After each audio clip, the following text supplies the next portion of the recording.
জুলাই সনদে এনসিপি বা বাম দলের দু-চারটা দল সই না করাতে আগামী জাতীয় নির্বাচনে কোনো প্রভাব পড়বে না, একথা বলেছেন বিএনপির স্থায়ী কমিটির সদস্য সালাউদ্দিন আহমেদ।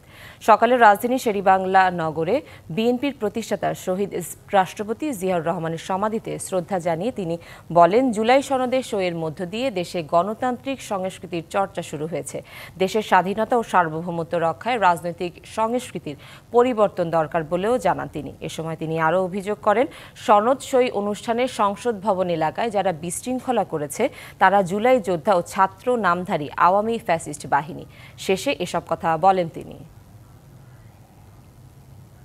কিছু সংখ্যক উচ্ছৃঙ্খল লোক ঢুকেছে, সেটা ফ্যাসিস্ট সরকারের ফ্যাসিস্ট বাহিনী বলে আমি মনে করি। এবং আওয়ামী ফ্যাসিস্ট বাহিনী যে এখনো সমস্ত জায়গায় বিভিন্ন ফাঁকফোঁক করে বিশৃঙ্খলা সৃষ্টি করার চেষ্টা করছে, সেটা গতকালকেও দৃশ্যমান হয়েছে।